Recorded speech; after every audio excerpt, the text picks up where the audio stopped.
Hey guys, welcome to the Liberal Hivemind, a channel solely focused on exposing the abundant hypocrisy of the left. Some people just get it. Some people aren't paying attention at all, some people are paying attention to the wrong thing. Some people struggle to see the big picture, and some people are just, what's the word that I'm looking for here, based. And there's this TikTok video that's bouncing around from a user named Alexandra Lanes that in 54 seconds puts it all into perspective. Hits the nail on the head so perfectly embodying the concept of based. Some might even say mega based, but despite any of that, despite the fact that it's a great viral video, I think it's important to take a look at this because I think this is how most Americans are feeling right now. Like I keep stating in many of my videos these days, I think the FBI Mar-a-Lago raid is a serious overstep and a serious political miscalculation from the left. That's exactly what I want to focus on for this video. How that mistake and how that overstep is making people feel and what kind of impacts that's going to have moving forward. We've got some stuff to cover, folks, so let's roll the tape. Alright friends, so to set up the baseline for this video, we need to watch this Alexandra Lanes TikTok short. Take a look at this.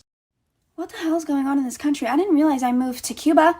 This week we watched sinister politicians pass the Inflation Reduction Act, which is basically the climate, health, and tax bill that's only going to increase inflation and raise taxes on the middle class. Great job, Biden supporters, while also hiring 87,000 IRS agents to spy on our bank accounts?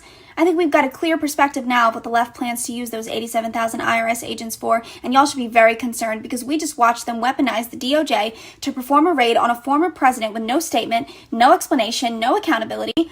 This is the same FBI that couldn't be bothered to stop Larry Nassar from sexually abusing Olympic gymnasts, couldn't stop the several mass shooters on their radar, haven't raided the pedophiles on Epstein's client list, no raid for crackpipe Biden, but they did cover up his laptop, and let's not forget Hillary, that showed deleting and destroying 30,000 classified emails apparently won't get your home searched. It's obvious our government is becoming our biggest threat because this certainly is not the America that I grew up in. I'm sure you guys see exactly what I mean when I say hit the nail on the head in absolutely perfect fashion, but that right there is the sentiment that I am noticing from so many different people. People are asking themselves that exact question. What country am I living in where the former president of the United States is being raided by the FBI and federal agencies, the DOJ, the Biden administration, is giving us zero information on what justified the raid in the first place? I mean, most of it is speculation, most of it is insider information. Donald Trump officials and Donald Trump lawyers telling us that it's in relation to the Presidential Records Act. But the question is, why the secrecy? Not only does it seem like an absolute overstep, but it seems dark and corrupt. An out-of-control federal government that feels as if it doesn't have to answer questions that Americans have on this issue, that it can just do as it pleases to the extent of raiding the former president of the United States, the leader of the Republican Party, most likely the next Republican nominee running in 2024, and it could do so in the dark without answering any questions at all, and with some of the reporting that we're getting now, without even handing over a search warrant.